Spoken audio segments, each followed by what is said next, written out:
I don't even really know if it's that debatable. I think it's just McCaffrey. Like, a lot of reasons to like a lot of other players, a lot of reasons to be scared of Christian McCaffrey, but this is the best fantasy football player of our lifetime.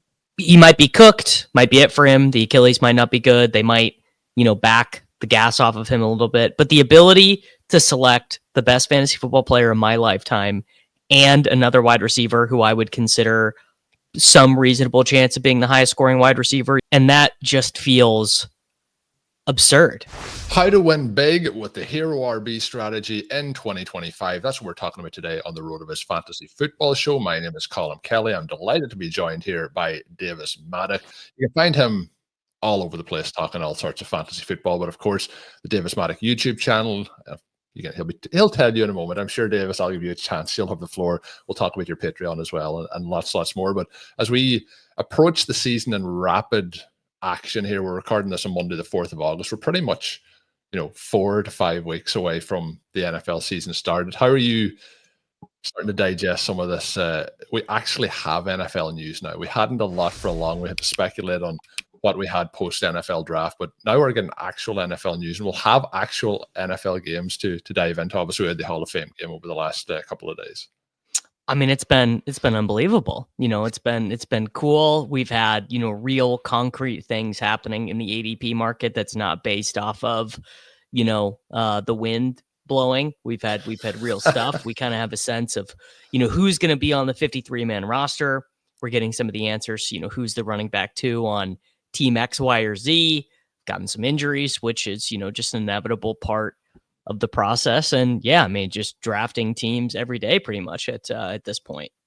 Yeah, it's the worst part of the process, but it is inevitable. And it's, a bummer when it happens, in training camp early on, but it's just going to happen throughout the course of the season now. And there's going to be some players, obviously, that we're very invested in that it's going to happen to. But that's just, when you've done it for many, many years, that's just part of the game. But today we are diving into some Hero RB conversation. I've had some Zero RB conversations over the past couple of months and a couple of weeks as well, obviously. But there isn't much of a changeover when we get to the Hero RB stuff. I find the Hero RB, though, a much more middle ground and a much more, you'll be able to tell me in a moment in terms of like the reasons for success, maybe with Hero RB having a running back up at the top of the boards rather than waiting as long as sometimes we would have done. And the landscape has changed a lot. Like, when I'm doing RotoViz Overtime with Sean Siegel, there's a lot of times where I can feel like, the landscape has changed dramatically from 2013. And Sean is even pushing towards, I would say, a much more Hero RB approach as we are in 2025. Hit me with your basic overview of Hero RB in 2025. So, I mean, look, don't get me wrong. I love zero running back as much as the next guy. Nothing makes me feel more joy than ripping off, 4 straight wide receivers, toss in a Brock Bowers, maybe give yourself an elite quarterback where, the classic adage, we'd like to have 4 of the top 15 wide receivers in fantasy football. That's a perfect world. I think it's really macro changes in the NFL that have forced us to reevaluate the strategy. Awesome strategy in 2020. Awesome strategy in 2021. Some huge zero running back hits in 2022 and 2023 that made the strategy more successful for guys who were using that style of approach. And we kind of just had a perfect storm last year, really outside of Chase Brown and Bucky Irving. I wouldn't say there were any huge zero running back heroes that were like also very popular with zero running back drafters. But the biggest difference is NFL teams are still throwing a ton, actually still really high in terms of total pass attempts across the league, but passing is less efficient. We are on a 10-year low in terms of expected points added from passing. We are at an all-time high in my life in terms of expected points added from the rush. Last year, 2024, was the first year that I could find, and maybe, Gretch or Sean or someone would have better data on this than I could find, that it was the first season I could find where the average rushing play added points for a team. Positive EPA for a rush. It just like kind of unbelievable levels of difference at the offensive level. And in that scenario, the running backs who we kind of don't like, Sean actually just wrote a great article on RotoViz. If you guys haven't read it, you should check it out, about basically the combination of rushing points over expectation and receiving points over expectation. And that's how you get the Christian McCaffrey 2019, Jamal Charles. Like you kind of need that confluence. But last year you didn't need that confluence, right? The 3 highest win rates in the history of fantasy football last year were Jamar Chase, who is kind of his own thing, and Saquon Barkley and Derrick Henry. And there was no receiving production between Barkley and Henry. Yeah, and that has been the change over the last couple of seasons. The way, like, I remember we're going back to when the Tyreek Hill was on the Chiefs and how they started to try and take away some of the stuff that the Chiefs were doing and how defenses started to evolve. And that has led into kind of what we're seeing today in the NFL, where we're kind of allowing teams to rush the ball and have that success that you mentioned. It's going to be interesting to see if that continues to be the trend, or if there will be some sort of a shift in adaptation at the NFL level, which then obviously impacts the fantasy football side of things. But when we're looking at, you mentioned zero RB, but we can look at it into a standard, robust running back where maybe, let's say we go with 3 running backs in the first 4 rounds for a build like that. But with hero RB, you're kind of meeting in the middle ground where you're going to have 1 running back through those first 4 rounds, let's call it. What is the added benefits for going with the hero RB approach versus if you're thinking zero RB, or if you're thinking to draft more running backs? Because I think something that will be very common this year among maybe not people who are in the industry like yourself, we're looking at having situations where people will think running backs done great last year. Let me load up on running backs in those first 4 rounds. Let me get 4 running backs. What's the benefits of sticking to a hero RB approach?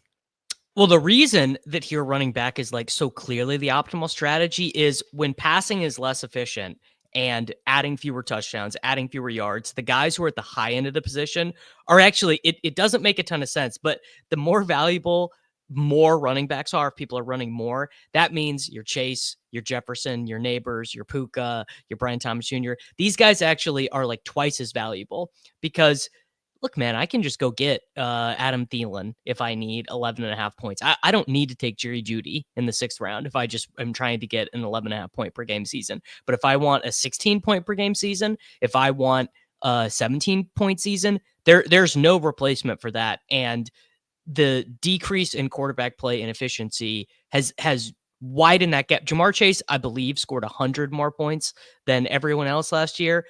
But Jefferson even had a gap too. We thought of last year as a down year for Jefferson. I forget how many points it is, but there was also a gap from Jefferson to the next guy. So like the top 5 wide receivers in fantasy. Also, there were no real, outside of Brian Thomas Jr., there were no guys who just smashed their draft position and finished that high up at the position, which exacerbates it. Yeah. I do also think playing all of that and mentioning some of those veterans, we can go all the way to Josh Jacobs, Joe Mixon, all those guys kind of had a lot of success last year where maybe you weren't factoring a lot of that in. And when we look at a Josh Jacobs, I know last year he got in the end zone with a receiving touchdown, but I believe at one point it might have been 500 career receptions. He set the record. He set the record for most receptions in a career without a touchdown. Yeah. So he did manage to eventually get in, but there's most of that been done on the ground from him. When we look into what we could do, I think make it interesting is if we pull up some ADP from the FFPC, looking at the big gorilla in the main event and kind of work our way through the build of our optimal hero RB team through, let's say 10 rounds, for example. But what I'm going to do, I'm going to offer you the perfect draft slot. What's your favorite draft slot in 2025? Myself and Sean, over the last 2 weekends, we've done 2 of the FFPC $125 best ball tournaments, and both of them we drew the 101. This season, more than any, I have been the 101. You get Jamar Chase, but other than that, it can be very, very tough sledding. What's your favorite draft slot? Yeah, I don't even know if I would say the 101 is pretty actively bad. Oh, it's terrible. And I would say really kind of the first 5 picks I don't love because you guys are looking at the board right now. Once Ladd McConkey goes, you know what? I'll actually even give this to AJ Brown. And FFPC, obviously a little bit different than your home league because you've got Bowers and McBride in there. So to me, the ideal draft slot is 10, 11, or 12, because in FFPC, I think you can add in Bowers as a first round guy. And I think you can kind of add McBride in that conversation, but just even in your standard PPR or half PPR home league, I think there's 14 first rounders. I think it goes from Chase to Brian Thomas Jr. Obviously, when you add in the tight ends, it makes it a little bit different. I don't really consider, I think there's a cliff sized, a canyon from Brian Thomas Jr. to Drake London, Derrick Henry, even AJ Brown, who I love, but like AJ Brown could like pretty easily have a 97 target season again. I don't think that's going to happen, but it could. And so I think you just want to be picking on that side of the board, so you basically get 2 first rounders. Yeah, I would 100% agree. Anything from kind of maybe 6 onwards would be my preference, but between 7 and 10, I think, is ideal. And the main reason for that, as you mentioned, is getting that second kind of top tier player in the second round, where you're missing out on that. Really, I think from pick 3 or 4 beyond is very, very tough, like 1 through 4. If you're playing in this sort of format, tight end premium, you might get a George Kittle, but at the 101, it's unlikely that he also comes back to you. But if you're looking at PPR, you get pretty shortchanged in those early picks. The other thing that has been very commonplace in these drafts is when you are looking, and we'll talk about elite tight end in a couple of moments, and even the elite quarterbacks, the way the ADP sets up a lot of that action is from pick 7 through 12. And when you're picking a pick 1, there's a lot of times where you're either having to like hope that somebody slips through to you, which obviously doesn't happen that often, or take somebody, 8 to 12 picks ahead of ADP. So there's those challenges as well structurally throughout the rest of the draft. So I'm going to give you, did you say pick 10's the pick then? Yes. Yeah. Pick 10 is really nice. Kind of in every format.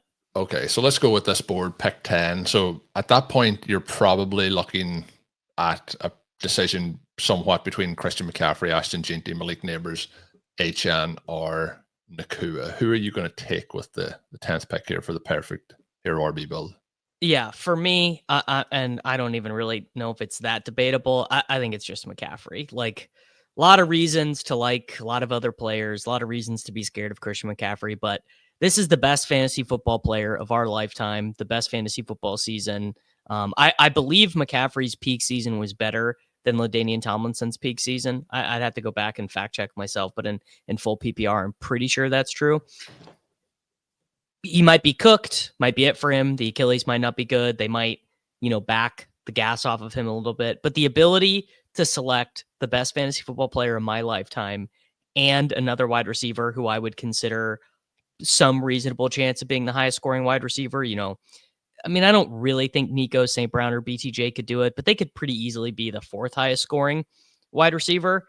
And that just feels absurd. Because the way I feel about McCaffrey is he's actually like a pretty dumb turn pick. He should either be the 1st or the 2nd pick, or he should be like a 4th rounder. Like it doesn't really make a ton of sense for the market to say, well, he's Christian McCaffrey, but he also might not be a little bit, and then say, but we also think that guy's better than Devin Achane. It's sort of nonsensical. Yeah, it's kind of like you can't let him go too far down the board, but people don't want to pull the trigger on him in those first 5 picks, so he sits kind of in that particular range. The fully healthy seasons from McCaffrey have been absolutely outrageous. So if we get anything like that, even at 80% of that, you're looking at a real positive. It is going to be health dependent. I'm not really worried about the talent at this point, even from a Christian McCaffrey. It is just like, can he stay healthy? And when you're getting the opportunity at the 10th pick, that would be 3 picks past ADP, but we're going to allow it here to Davis today. He's got some ADP value. When you're looking at other potential players at that pick, is Neighbors the one that would be of interest, or have you a different name that would be between? No, I've got Neighbors. I actually just recently in my stuff moved Neighbors ahead of Puka for like a combination of reasons. One, I think Neighbors actually probably is better than Puka straight up anyway. But we are now you and I are recording this on August 4th. The Rams do their joint practices on August 5th. What the Rams beats had been saying for the last month is if Stafford misses these joint practices, that should be the warning sign that this is not just veteran rest. Stafford is not expected to participate in these joint practices. So now I am officially on, there is some degree of concern that Stafford will not be ready or will be playing injured, which, a lot of respect to Jimmy Garoppolo, but not going to be good for Puka or Adams. Yeah, my concern with Stafford for multiple seasons has been his arm has kind of worn out as the season's gone along. If he's starting the season with issues, that's not a positive. We like to see him healthy at the start of the year, at least, to see how we can get through the rest of it. Moving into round 2, looking through some of the options, Amon-Ra, Nico Collins, Brian Thomas Jr., Derrick Henry, Drake London. I'll give you unless you want to pull up a lad McConkey to that point, but it kind of, that is the big advantage of having that pick then at the back end, is you have a list of wide receivers there where I can see a case for, depending on who you're talking to, having those in a different order. Yeah, I mean, I think Drake London has got kind of the best range here where it's like, okay, well, Penix could kind of take a leap. The offense should be a lot more pass heavy than it was in his first 2 years. We saw that last year when Penix came in. He has so little target competition, can dominate targets in the same way the neighbors can. Gets to play 9 of his games in a dome. Believe his championship week 17 is against the Rams in a dome. Actually, he gets 10 games in a dome, actually, which is like And it's a pretty division that nice. tends to, if the teams play up to what they can and they're in the domes, kind of the weather tends to be pretty good in those divisional matchups. And, defensively, all the teams are pretty bad. All are bad. So Yeah. it sets up pretty positively. London, I'm excited. Like if Penix comes in and is able to kind of build on what he did at the end of last season, London's in a massive up spot here entering 2025, where I think when we go into next season, he'll be a first round pick and we'll be talking about him in a much different way. I think it's hard to pass up Brian Thomas at that particular point. But again, as I said, you're splitting hairs at that point. You have to pick your favorite. So I'll tell you why I think it's very close. It's a real coin flip. Is I think there is a 10% chance, 12% chance that Travis Hunter is better than Brian Thomas Jr. Not high, but some chance. And I think there's a 0% chance that Darnell Mooney, Ray McLeod, Kyle Pitts are better than Is there a chance London. that Travis Hunter is better than all three of those guys combined?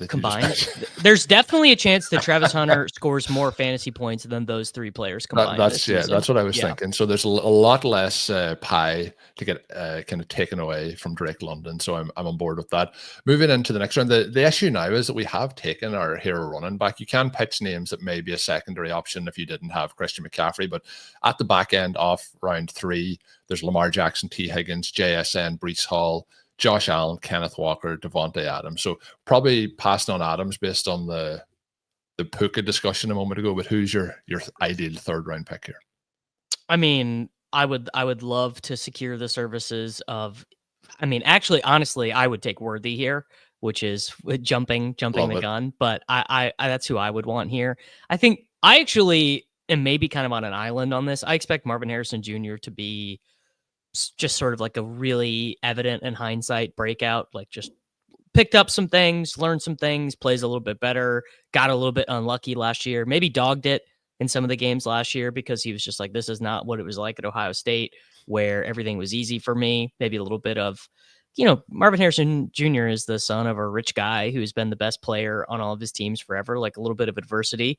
I definitely would not on FFPC take Breece, Walker, Cook, or Kamara with any of these picks. Like I would even, I mean, T, I guess, would be the one you'd be hoping to get, but these guys are kind of all the same. It's just like, okay, well, if I got the guy who hit, I hit, because I do so many teams, I'm going to have. You're going to sum of all of this. 30 teams on FFPC, 2,000 best ball teams, so it's just kind of just like structurally, I don't really care. And I just want it to all kind of come together on the one team. I am pretty hesitant on Adams right now after being way above market on him for the whole summer because I mean, I think Puka is better than him. So if they are having to play with Jimmy Garoppolo or whatever, like I think that is much worse for Adams. Yeah, much, much worse. And when we look here, kind of to pair it, and you did say that you would take Worthy, so that would be pulling him up half around in ADP. I'd be very much on board with that pick to take him there, especially with what's going on with Rice at the current moment. But you don't have to take him there because it's the optimal draft, and these players are going to fall to you, Davis. So you can pull up Marvin Harrison if you want to do that. But to pivot into a separate question at this point is we have passed so far on the tight end positions or the elite tight ends, and we might get to that conversation in a second. But the elite quarterbacks kind of go in this range. Lamar, Josh Allen, Jaden Daniels then goes in the fourth round. Tending to target any of those guys in drafts in 2025, or are you looking to kind of get QBs in the window or later? No, I would say it's very hard for me to justify doing Allen, Daniels, Lamar, Hurts, and even Burrow, just because everyone who's done these high stakes drafts knows this. You're like, yeah, dude, I got you on Hurts. Like you were going to score so many points. And then you're sitting there in round 11, all your skill position players are gone. You're like, dude, I don't even know who to take. Like I have Michael Pittman Jr. in my queue right now. And there's like a but stack of ADB quarterbacks that are sliding. You're like, every I could, time, Kyler's still there, Dak's still there, Fields is still there, Baker Mayfield still, and you're yeah. just like, okay, I probably am just gonna do that. And I don't know what your guys' data stuff says on the win rates of these elite quarterbacks in FFPC, but my guess would be is that they are kind of very tough to make. Maybe they give you better access to high end outcomes, but my guess is it's a lot harder to win your 12-man league when you select them. There's a couple of areas because if it's a best ball roster, you can kind of pitch together the quarterbacks at the back end, and that you don't have to worry about who you're starting. People who've listened to Stealing Bananas over the last couple of seasons will have heard some of Sean and Ben's kind of stories of like having 4 quarterbacks. Last year, I believe it was, they had 4 quarterbacks, and every week they picked the lowest scoring quarterbacks for the last 4 weeks of the season. So there is those sort of dilemmas you get into late. So I think part of it is like you get that part. The one thing I would say about Daniels and Jackson in particular, Allen would fit in this as well. Hurts, I'm not as excited about because of the passing hasn't been there, but the rushing upside of the quarterbacks, like they feel appropriately priced. Sometimes in the past, I would have said the quarterbacks going in this area, shouldn't really be going in it for their scoring profiles. But what we've seen from Daniels as a rookie, what we've seen from Lamar Jackson and Josh Allen, I think that you can take them there and it could work out. The problem is I tend to only pivot to quarterbacks when it gets to a really flat part of the board. So like if a tier completely crashes out in front of you, and you've kind of mentioned here the likes of T. Higgins. I like JSN still this year. You mentioned Harris. No, I'm not as much in him, but you look at like Worthy, McMillan, like there's a lot of other guys I'd probably want to get on my roster in this area before I go to the quarterback. So it is challenging, but those 3 guys are kind of they're the kind of FOMO players for 2025. I could see that we're sitting in like week 8 and we're like, man, we don't have Jayden Daniels, who's just like running the show so far this season. So it can be tough. So I'm going to give you, unless you want to change one of them, I'm going to give you Worthy in the 3rd round and Marvin Harrison in the 4th round. Or have you somebody else that you want to take instead? No, that works. That works. Okay. I think that's pretty strong. So let's move on into the 5th. And this is probably where I can pull up the elite tight ends, because that's something that I try and do in pretty much all my drafts. And I'm usually trying to, like in this format, tight end premium, I'm a big advocate for George Kittle. If you're playing in PPR, he's obviously going to go a little bit later, so you're going to have an opportunity to get him in your roster at a better price here. But Sam Laporta goes in this particular format in the 4th round, as does Travis Kelce. You get TJ Hawkinson in the 6th round with Evan Ingram. Is elite tight end something that you're trying to slot on to the majority of these rosters?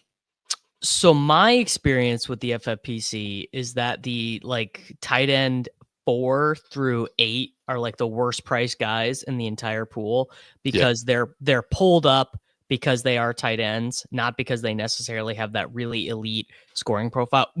Whereas the tight end 1s and 2s, I've been doing this so long. I've been taking Jimmy Graham and Rob Gronkowski and stuff in these, but Kelce, back in the day, now McBride and Bowers, those guys are underpriced. I like doing the full purple board strategy in these. Like, all right, I'm taking Loveland and Goddard and Brenton Strange and Harold Fannin Jr.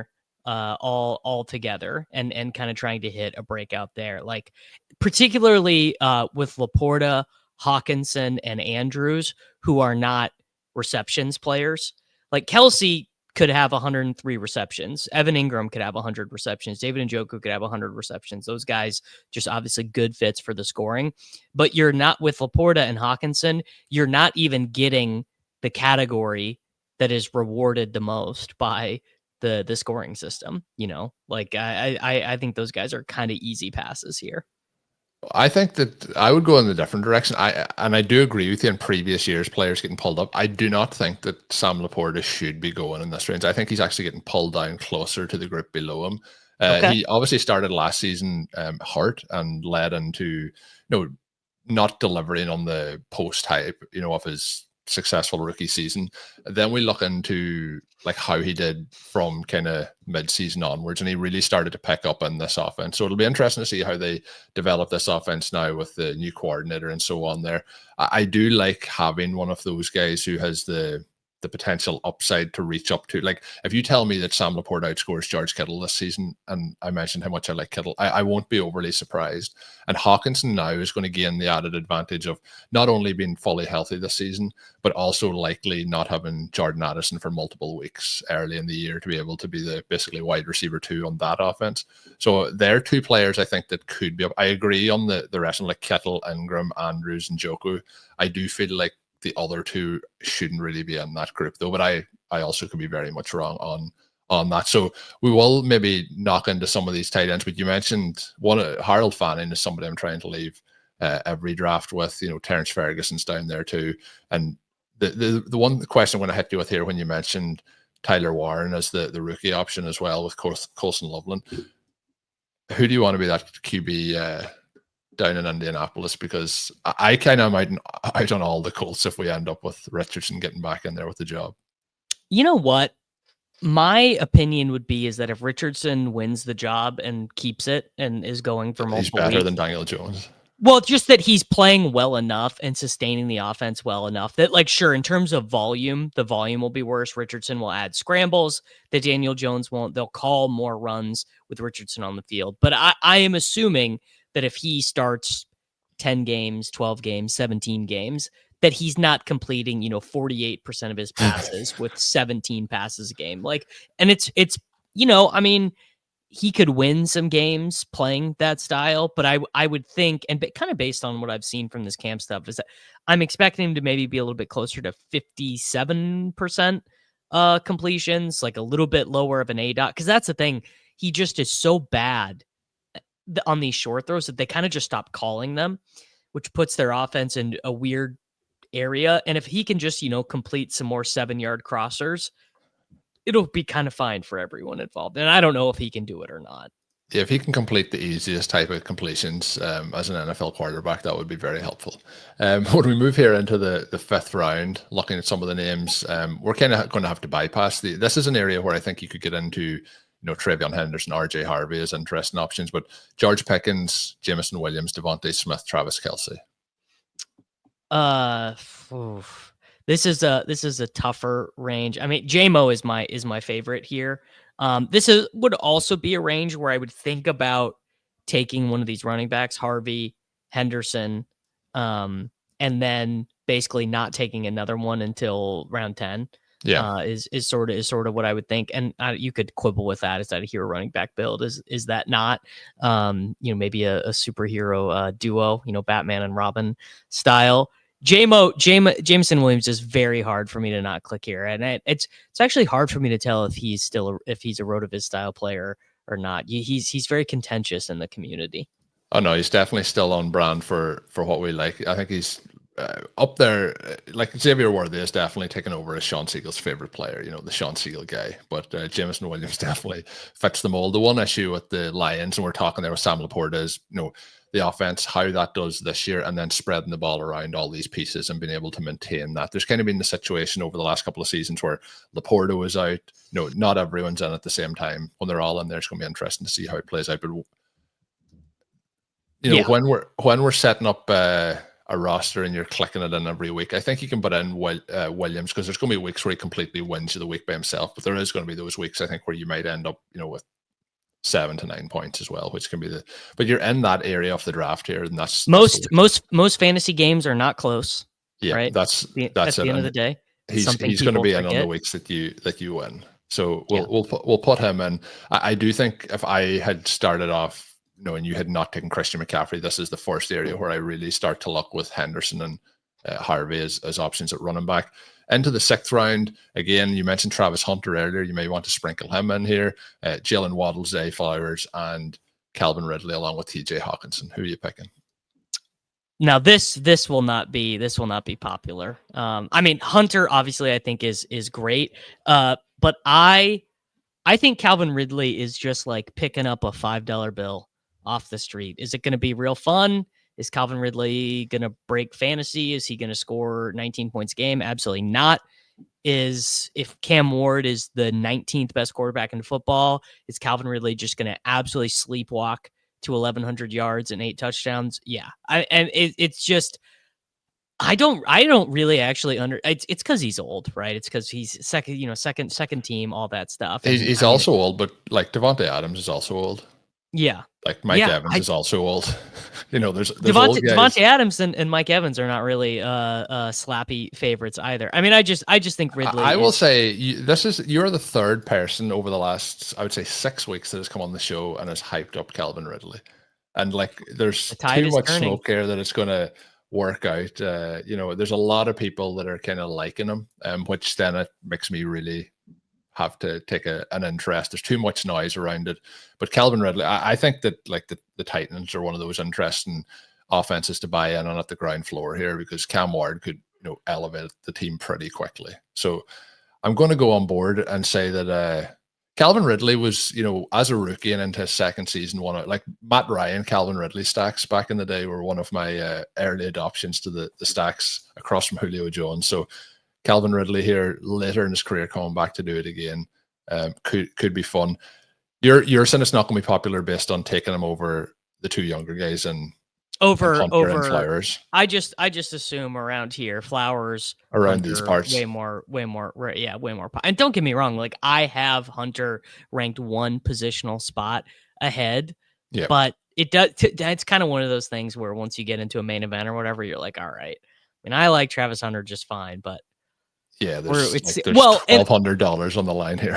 well, also it is a format you would actually think the converse. You would think, oh, this is a format that's all about the sprint, but actually you actually do need to start quickly.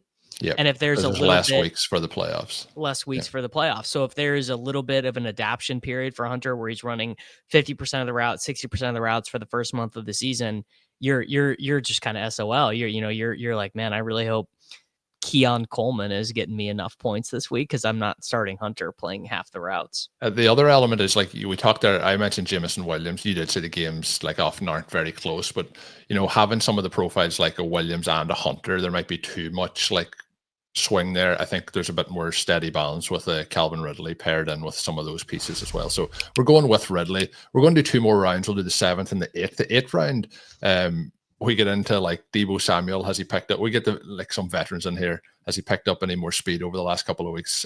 We get Stephon Diggs, who looks pretty healthy. Joan Jennings, who's out at the minute looking for a contract. Emeka Egbuka and Ricky Pearsall. I would do Egbuka or Pearsall here, Mm. especially if we just ate our vegetables with Calvin Ridley. I mean, Egbuka, I think, might just be starting week one. We got to And lower the age profile.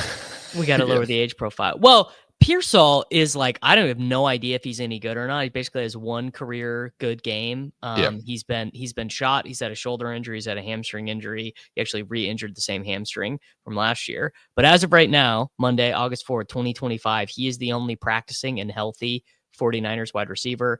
Demarcus Robinson is going to be suspended the first 3 games of the season in all likelihood for drunk driving. Brandon Ayuk is not going to be ready for week 1, not even back at practice. Juwan Jennings is without a timetable to return on a calf that he also injured in minicamp. And the Pearsall is contract the only one scenario. who's there. Yeah. Contract scenario as well. Egbuka, Mhm. I feel like is somebody who's going to start to continue to climb up. I think he'll Yes. probably go. Yeah, I would be surprised if, like, based on this ADP, he doesn't jump Jennings, because Jennings going to probably slide a little bit. Debo, Stephon Diggs, Jacoby Myers. I think we're getting him up into the 6th round here in the next couple of weeks. But yeah, he has got a pretty good pathway to start in week 1 at this particular point. Last round we're going to do, and I will allow you to jump back into the receiver area, or the running back area here if you want. Tyler Warren, who you mentioned though, is in this area. Then you get Jordan Mason, Jordan Addison, Brian Robinson, Chris Godwin, Jalen Warren, Khalid Shakir, and Cam Scatterbo, Tucker Kraft as well. See, you get to this range and you're so glad you already have 2 running backs, right? If we took RJ Harvey here, you're like, golly, what am I going to do? I'm going to take Jalen Warren. How many years in a row am I going to take a guy with 150 rushes and 40 receptions, right? I know This is the year. Well, there's a big groundswell right now of, oh, actually, Caleb Johnson's going to suck in pass protection, and this is going to be the year for Jalen Warren. And I don't know, maybe it will be, but I'm not really drafting like that right now. I think we do Warren or Kraft here, and just we've got kind of our low end tight end one that doesn't stop us from taking 4 tight ends, gives us an upside scenario. Warren actually, I think probably is a little overdrafted. I think Loveland actually profiles much better than him, but he might hit the ground running a little bit quicker. I also think that if it's a case that it starts to lean towards looking like Richardson starting week one, I would expect that the two of those will probably swap an ADP as well. They're going as tight end 13 and tight end 10. I think we could see that swap over. Tucker Kraft, also interesting. I won't go into it, but Jaden Reed, Matthew Gold, and Tucker Kraft are all going pretty much paired together. Jaden Reed, but this Matthew is a free plug for you, Davis. You did talk about the Packers wide receivers a little bit over on your YouTube channel. We held off here 34 minutes before we got to plug it. Hit the listeners with where they can find everything that you've got going on. Yeah, every day, fantasy football videos over at youtube.com/@Davis_Mattek. And then all my rankings, rating, analysis, all that stuff is over at patreon.com/DavisMattek.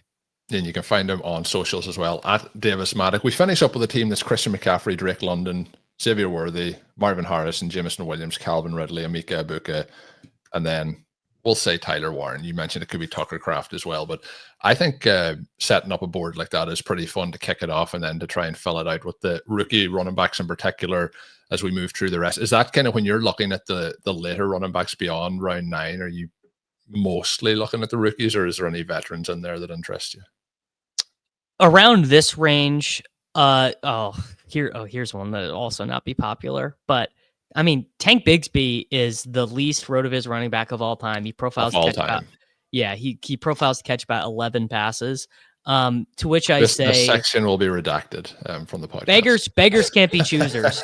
How many weeks have you gone in to set a main event roster or a big gorilla roster and gone, am I starting Jaleel McLaughlin this week? I remember a week, this was 2 or 3 years ago. What was the year that Philip Lindsay was on the Colts?